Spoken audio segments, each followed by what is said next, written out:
Toilet లో కూర్చునే commode 12 లక్షలు పెట్టారంట. మరి దాని మీద కూర్చునే కానీ రాదేమో.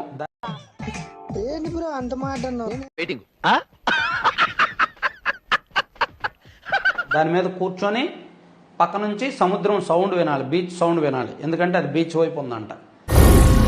ఏం మాట్లాడుతున్నావురా, నరాలు కట్టే. అంత కాస్ట్లీ కమోడ్ మీద కూర్చొని పక్క నుండి సౌండ్ వింటేనే వస్తుందేమో. Very very complicated.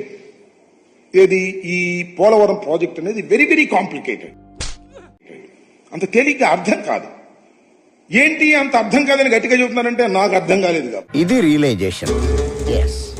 కాబట్టి నేను అనేక సార్లు విజిట్ చేసి స్టడీ చేసి అనేక మంది అడ్వైజర్ తో మాట్లాడిన తర్వాత నేను నిర్ణయం తీసుకున్నా. మాట్లాడుతున్నావు ఇది ఇప్పుడు పూర్తయ్యేది కాదు అని చెప్పిన మొదటి వ్యక్తిని నేను.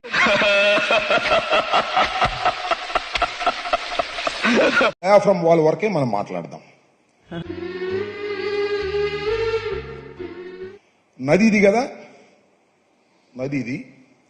నది డైవర్షన్ ఇది. ఆర్టిస్ట్ మనసులో ఏముందో ఆర్టిస్ట్ చెప్పడు, అది చూసే వాళ్ళు అర్థం చేసుకోవాలి. ఓకే, ఇది చూసుకుందాం. ఇక్కడ డయాఫ్రమ్ వాల్ వెయ్యాలి. చాలు, నేను పోతానన్నయ్య, ఈ డయాఫ్రమ్ వాల్ వెయ్యాలి అంటే నిబంధన ఏమిటి అంటే, ఓకే నువ్వేం మాట్లాడుతున్నావు అర్థమవుతుందని. అంటే డయాఫ్రమ్ వాల్ వేసే ముందు, డయాఫ్రమ్ వాల్ వేయటం, ఎర్త్కమ్ రాక్ ఫిల్లింగ్ డ్యామ్ చేయటం ఒక రోజుతో అయ్యే పని కాదు, ఒక సీజన్ తో అయ్యే పని కాదు. సిగ్గుండాలరా. చూడండి అక్కడ ఏముందో. రుషికొండ పైన ముఖ్యమంత్రి గారు అక్కడ ఉండటానికి వీల్లేదు, ఆ రిసార్ట్ లో ఎక్కడ ఉండకూడదు అని చెప్పేసి పిటిషన్ వేశారు. 500 కోట్లునా పోతే వస్తాయా? ఈరోజు తెలుగుదేశం పార్టీ వాళ్ళకి, ముఖ్యంగా చంద్రబాబు నాయుడుకి ఆ ఋషికొండ మీద ఎంత కాన్సన్ట్రేషన్ మనం చూస్తున్నాం. బాబు అదమని చెప్పేసుకుంటున్నాడు. ఆయన గురించి ఆయన తెలిసినంత మనకి వీళ్ళు వారి మీద విషయం చమ్మేదే కాకుండా ఏ విధంగా పవన్ కళ్యాణ్ పంపించి అక్కడ ఓవర్ యాక్షన్ చేయించారో కూడా మనం చూసాం.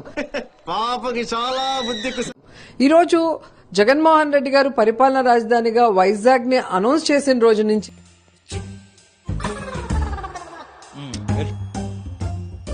వైజాగ్ మీద, ఉత్తరాంధ్ర మీద వీళ్ళకి ఎంత కడుపు మంటో ఏ విధంగా అని నేను అనుకుంటాను, మరి ఆమె అనుకుంటాను మనకు తెలియదు.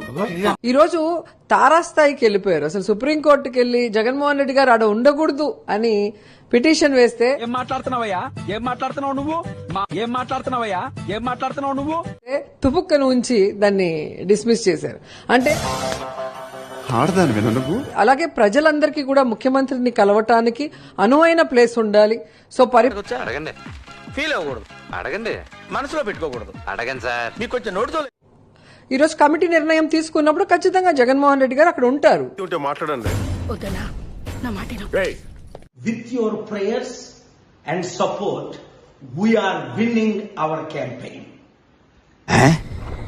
This election is the worst in the history of the country.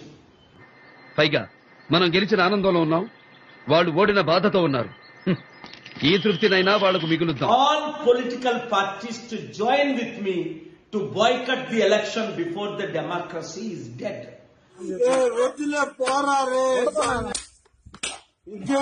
Now the democracy dying, secularism is suffering. చెప్పావురా, ఇందులో నీకేం అర్థమైందిరా? అర్థం కాకే ఏం చెప్పావురా అని అడిగా. Even judiciary being influenced and media is controlled and manipulated.